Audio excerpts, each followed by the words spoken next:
Hoje pela manhã eu estive falando no rádio sobre este assunto, mas em pouco tempo, dado a razão que o tempo que nos restou foi muito pequeno, e agora eu gostaria de aproveitar esses 30 minutos que nós temos para falar com a casa, com a igreja, mostrando a realidade desse texto. Capítulo 10, abra sua Bíblia onde você está, aqui ou em casa, capítulo 10 do Evangelho segundo escreveu São Lucas. Depois disto, o Senhor designou outros 70 e os enviou de 2 em 2 para que procedessem em cada cidade e lugar onde ele estava para ir. E lhes fez algumas advertências.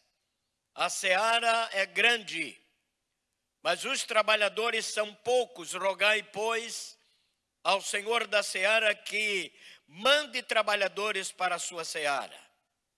E agora vem a recomendação que aflige o coração de muita gente.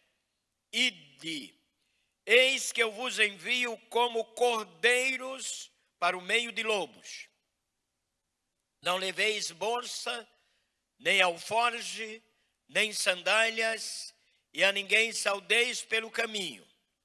Ao entrardes numa casa, dizei antes de tudo, paz seja nesta casa.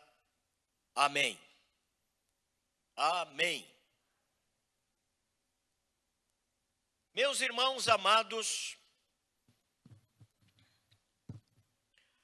o que diríamos exatamente desta linha histórica com referência ao envio da igreja às multidões que precisavam de alento, que precisavam do reino de Deus, que precisavam de um horizonte diferente.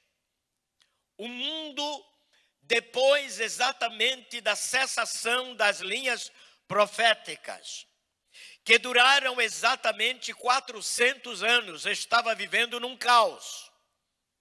Não havia resposta para nada no coração daqueles que de fato tinham em mente a realidade de todas as promessas de Deus, porque havia um predomínio de ordem religiosa dentro exatamente daquele tempo em que houve a cessação das palavras proféticas. 400 anos de silêncio. Aparece então no fim disto e no começo da nova era João Batista, o grande pregador, despertador, aquele que de fato se apresenta dentro exatamente deste caos para fazer com que as gerações pudessem assim mais uma vez ouvirem alguma coisa acerca de Deus. E é assim que ele aparece como um caniço agitado pelo vento. É assim que ele aparece, meus queridos irmãos, como que exatamente um turbilhão em que provoca na realidade uma ascensão a tudo aquilo que era busca ao reino de Deus, e multidões vão à procura daquele homem para ouvir o seu recado, aquilo que ele teria agora a fazer como anúncio da trombeta do Senhor àquela geração. O texto diz que acorria a ele multidões, e a sua mensagem era esta: arrependei-vos. A sua mensagem era de urgência, para que aquela gente pudesse então aproveitar o tempo passado, converter-se ao Senhor e viver agora uma nova realidade. Ele é o prenúncio do reino que estaria agora sendo implantado através da pessoa gloriosa de Jesus. Vem Jesus e por ele João é batizado lá no Rio Jordão. As multidões viram aquele acontecimento, porém João diz que não é digno de desatar as sandálias daquele que agora está na sua frente, representando a volta, a comunicação especial do reino glorioso de Deus, para fazer com que as gerações, mais uma vez, se encontrassem com a realidade divina. Quando nós observamos isto, logo perguntamos o que viera fazer João. Apenas indicar o Redentor, apenas colocar o seu dedo em direção àquele que estaria de fato mudando os termos de ordens religiosas, como também racionalmente governamentais, dirigidas à pessoa gloriosa de Jesus. Ele começa o seu ministério na Galileia. Chama homens para serem de fato os seus seguidores. E a palavra-chave do momento é esta: vocês serão pescadores de homens. Ele está com irmãos que tinham a prática da pescaria e lhes faz entender que a vida, que os projetos, que uma série de aspirações agora começariam a mudar. E a gente entende a razão por que Jesus começa desta forma. Mas a sua mensagem é, meus queridos irmãos, diluída numa infinidade de coisas que começam a acontecer a partir da transformação da água em vinho. E quando eu digo diluída, não estou dizendo aquela em que desapareceria e seria dissolvida. Eu estou dizendo que ela seria distribuída numa série de fatores do seu ministério. A partir dali, cegos veem, aleijados andam, endemoniados são libertos, vidas preciosas que precisavam da mensagem da redenção ouvem-na e seguem. É um ministério que se adensa à necessidade do momento e aqueles que de fato fazem agora a representatividade da ordem social e também religiosa. Perto dele estão os saduceus e fariseus, aqueles que de alguma forma estavam ali não para apoiarem o seu ministério, mas para afrontarem-no diante da defrontação da sua mensagem e daquilo que agora seria recebido por aquela multidão. Quando nós olhamos para esta manifestação da pessoa de Jesus, logo entendemos que ele veio para mudar ligas da história, determinações do tempo, uma série de coisas que eram projetos humanos, agora estão de fato sendo julgados pela sua trajetória, pela sua mudança, pela sua andança. Onde quer que ele fosse, havia sempre o julgamento daquilo que ele estava a realizar. Mas agora, queridos, depois de passar quase 3 anos com os discípulos, ele os chama para fazer com que eles possam entender que a missão não era exclusivamente dele, mas seria dos discípulos, seria também futuramente da igreja. E ele chama 70 para fazer com que eles pudessem começar a aderir à realidade da pregação do evangelho, que automaticamente lá no futuro seria responsabilidade deles. Quando os discípulos então ouviram a recomendação de Jesus, eles estavam empolgados, porque a sua convocação era uma honra. Imagine fazer o mesmo trabalho que o Senhor estava a fazer. Mas ele lhes diz uma palavra que é bombástica. Ele diz: eu vos envio como cordeiro para o meio de lobos. Os senhores imaginem que é bem possível que a palavra esperada seria outra. Os privilégios seriam colocados à frente. Isto porque eles representariam a mensagem do reino e da glória de Deus. Mas aqui é diferente. Ele está dizendo: eis que eu vos envio como ovelhas para o meio de lobos. E logo abrem-lhe os olhos para eles então enxergarem, e a mente agora aguçada começar a perceber que a mensagem não seria absolutamente elemento de facilidade. Queridos, o tempo passa. Esses homens trazem o resultado do trabalho em que eles executaram. Foram poucos dias, mas dias em que eles trazem um pacote de informações. Eles estão dizendo que os demônios lhes são submetidos, que as curas são realizadas, que tanta gente então adere à mensagem do reino de Deus. E Jesus lhes adverte dizendo: alegrai-vos muito mais pelo vosso nome ser ou estar escrito no livro da vida. Isso quer dizer que a mensagem do reino de Deus proporciona aos indivíduos que pregam e que recebem a mensagem a realidade deles serem escritos no livro da vida. A história não termina aí. Os discípulos passam então a viverem o resto do ministério de Jesus, e num dia eles veem que o seu Senhor é levado às alturas e um anjo lhes diz: varões galileus, por que estáis olhando para os céus?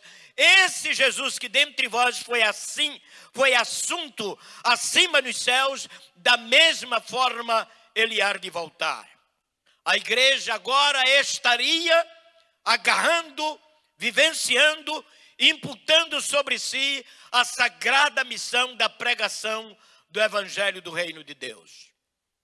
Quando nós olhamos para a história, logo enxergamos, meus queridos irmãos, que a igreja passou por N dificuldades. Ela viveu realidade de grandes desafios quando muitos dos cristãos foram presos, foram mortos, perseguidos, proibidos.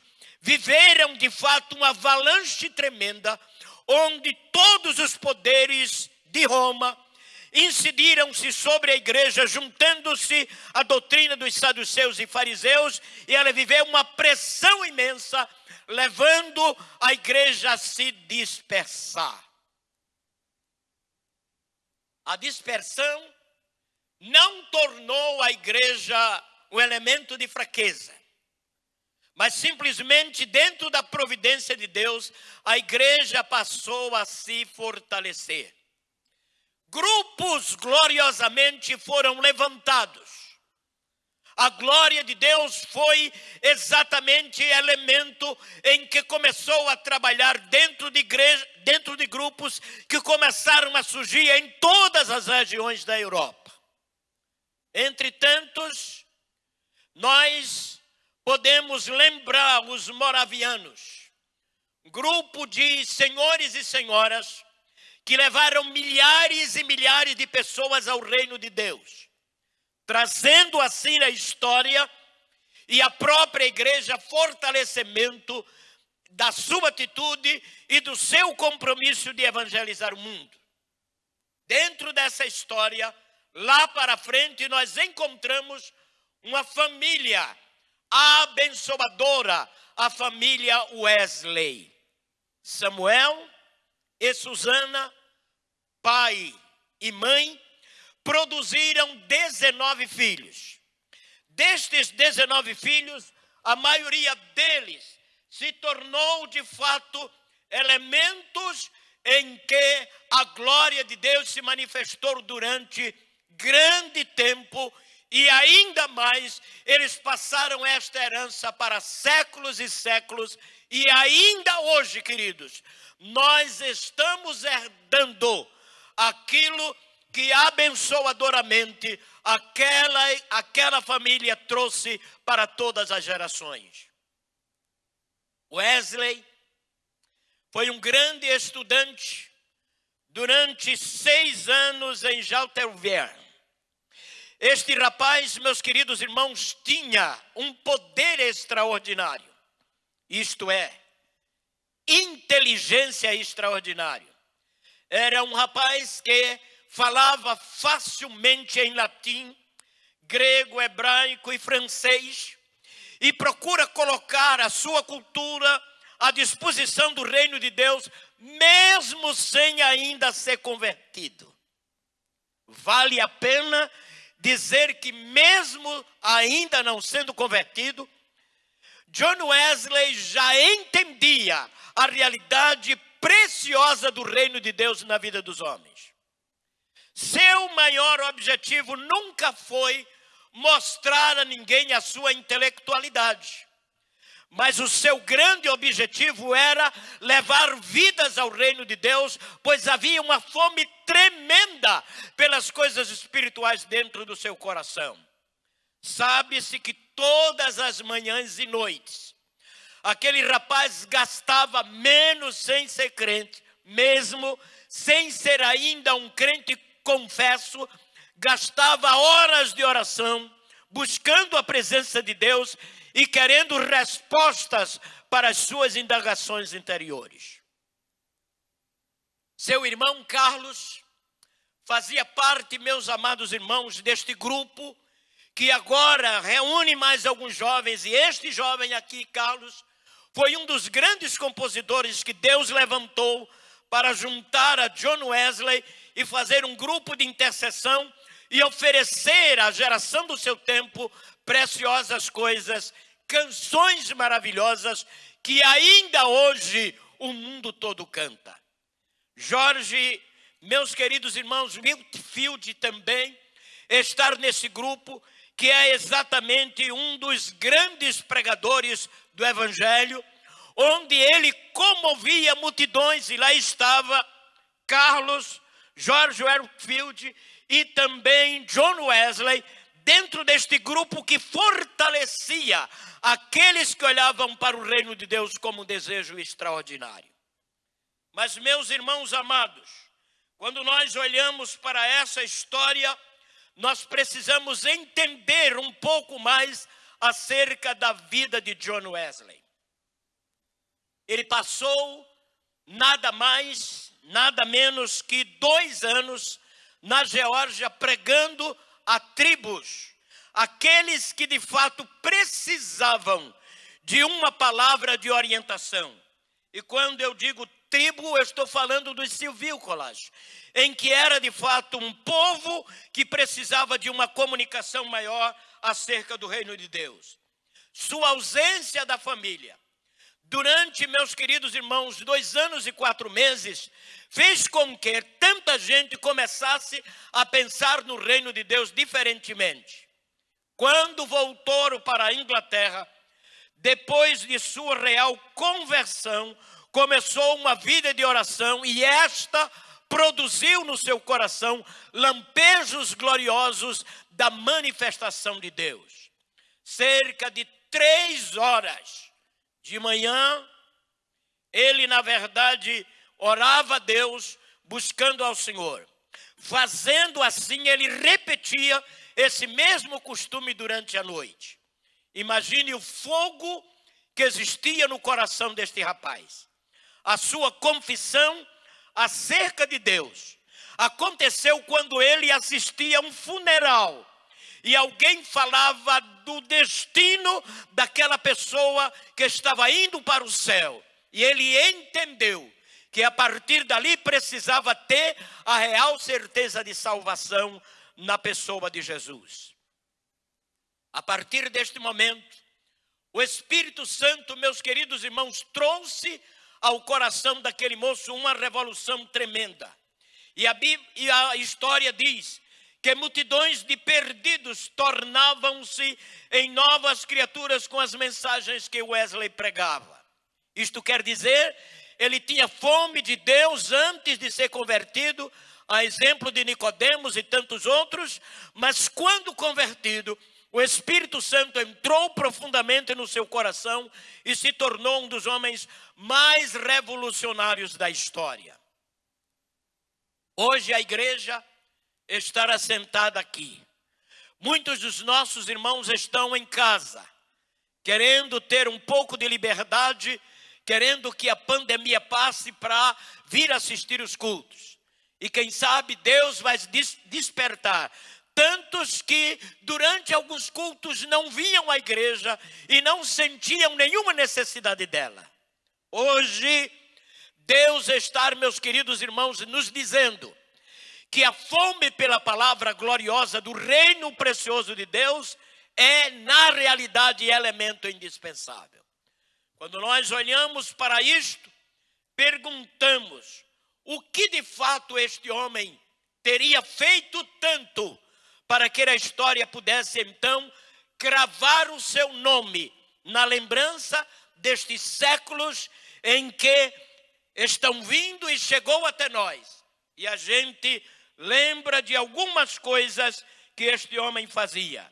Diversas vezes este homem foi apedrejado, colocado no meio da rua como alguém que não tivesse qualquer importância por causa do evangelho. Wesley tinha, meus queridos irmãos, o costume de visitar aqueles que estavam enfermos de casa em casa. Apesar do trabalho em que ele realizava constantemente, indo para um canto e para outro, mesmo assim, ele reservava tempo para, de fato, ir às casas fazer o trabalho de evangelização. Sabe o que é isto?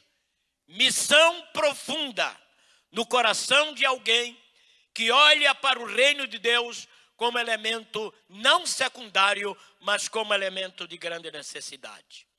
Quando nós observamos isto, logo entendemos que este homem empreendeu grandes viagens ao redor de toda a Europa, fazendo do seu coração um depósito glorioso das coisas preciosas de Deus. Nas viagens, andava tanto a cavalo como a pé. E os nossos escritores que fazem referência acerca dele dizem que cada ano ele alcançava 7.000 quilômetros na sua jornada. Cada ano. E os irmãos imaginem que este homem foi usado no ministério durante 54 anos. Daria para você fazer a conta quantos anos, quantos quilômetros este homem andou, tanto a pé como a cavalo, para levar o evangelho a algumas multidões ao redor da Europa? Pense aí. Mas ainda a história nos diz, meus queridos irmãos, que diante do ministério em que ele transpôs esses 7.000 quilômetros por ano, não foi durante o seu ministério, ele ainda com a idade de 70 anos pregou a um auditório de 30.000 pessoas, fazendo com que todo aquele auditório ficasse emocionado e muita gente chorando, abraçando-se umas às outras. Missões não pode ser esquecido da igreja. Mas há uma coisa interessante a igreja lembrar aqui: fazer missões com o coração vazio é simplesmente colocar água num balaio. Mas fazer missões com o coração cheio do Espírito Santo é ter certeza que Deus vai revolucionar a vida de alguém. Quando nós olhamos para este quadro, logo, meus irmãos, lembramos que no dia 7 de outubro de 1790, quando ele pregou pela última vez, a sua mensagem foi a seguinte: o reino de Deus está próximo. Ele estava dizendo que ainda aos 88 anos, quando estar vivendo na sua velhice, o seu coração ainda ardia, a sua alma ainda podia glorificar a Deus com veemência. E ele deixa esta mensagem: o reino de Deus está próximo. Lembra do texto que li? O texto diz assim: eis que eu vos envio como ovelhas para o meio de lobos. Você tem medo de ser ovelha? Ou quem sabe tem mais medo do lobo do que ser ovelha? A grande realidade é que nós todos, queridos irmãos, somos enviados para este grande desafio. A igreja do Senhor não pode absolutamente parar diante de nada. Aproveite em que você está em casa, mande um recado para alguém através do seu telefone. Você que está aqui me assistindo, faça isto, evangelize. Passe a incendiar a cidade de Campina Grande ou outras cidades onde o seu telefone vai se conectar com alguém. Lembre-se que a vida de Wesley foi exatamente uma bênção para o mundo. Nós precisamos entender que o grande segredo da vida deste homem era oração, oração, oração e oração. Quando a gente ora, quando a gente acredita, quando a gente coloca à disposição de Deus as nossas vidas, aquilo que somos e aquilo que temos, não tenhamos nenhuma dúvida, queridos, que Deus vai realizar grandes proezas, glórias sejam dadas ao seu santo nome.